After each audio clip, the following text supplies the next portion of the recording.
ये मैंने हल्का सा इसको प्रेस किया है, तो आप देखें जनाब ये कितनी ज़बरदस्त किस्म की डिश नज़र आ रही है और इस तरह ये मज़ेदार है खाने में। बिस्मिल्लाह खाएंगे तो आप कितना मज़ा आएगा। बनाने जा रहे हैं याद करें बैंगन मज़ीद। बहुत ही आसान सी डिश है और बहुत जल्दी बन जाती है। आप 8 से 10 मिनट के अंदर इस डिश को तैयार कर सकते हो। इंतहाई मज़ेदार और बहुत ही आसान।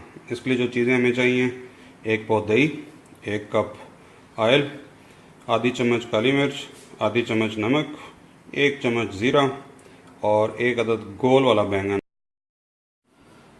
सबसे पहले हमने ये नमक और काली मिर्च ली थी, इसको हम ऐड करेंगे दही में और इसको अच्छी तरह से मिक्स।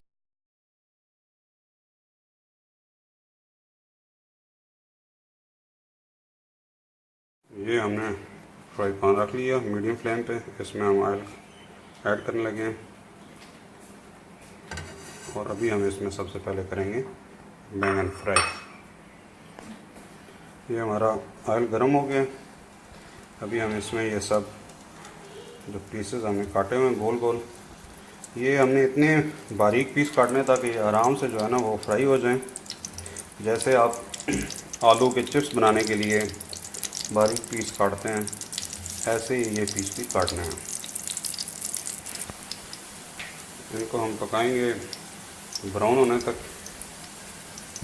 उसके लिए 1 आध मिनट लगेगा। और ये उन लोगों के लिए डिश बहुत अच्छी है जो बैचलर हैं, किसी जगह अकेले रहते हैं, या जो घर में कुछ चीज़ जल्दी बनाना चाहते हैं, आपको शदीद भूख लगी है और मज़ेदार सी चीज़ कुछ जल्दी से बन जाए, तो ये बेहतरीन किस्म का सालन बनता है।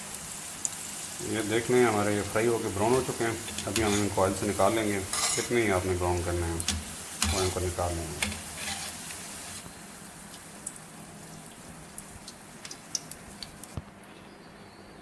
बैंगन फ्राई करने के बाद अगर आपको लगे कि तेल थोड़ा ज़्यादा बच गया तो आप उसमें से एक्स्ट्रा तेल निकाल लें। सिर्फ 2 चम्मच तेल चाहिए जिसमें हम अभी ज़ीरा फ्राई करेंगे।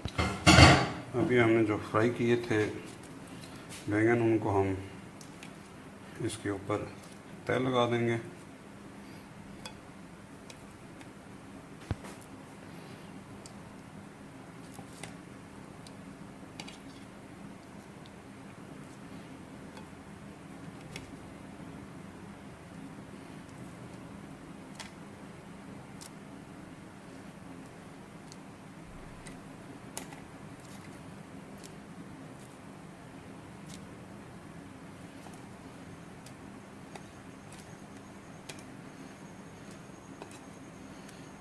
ये हमने सारी दही के ऊपर तेल, ये हम ऑयल में ज़ीरा डाल रहे हैं। इसको हमने तड़का लगाना है। ज़ीरे को तड़क के और जो हमने दही के अंदर बैंगन सजा कर रखे हैं इसको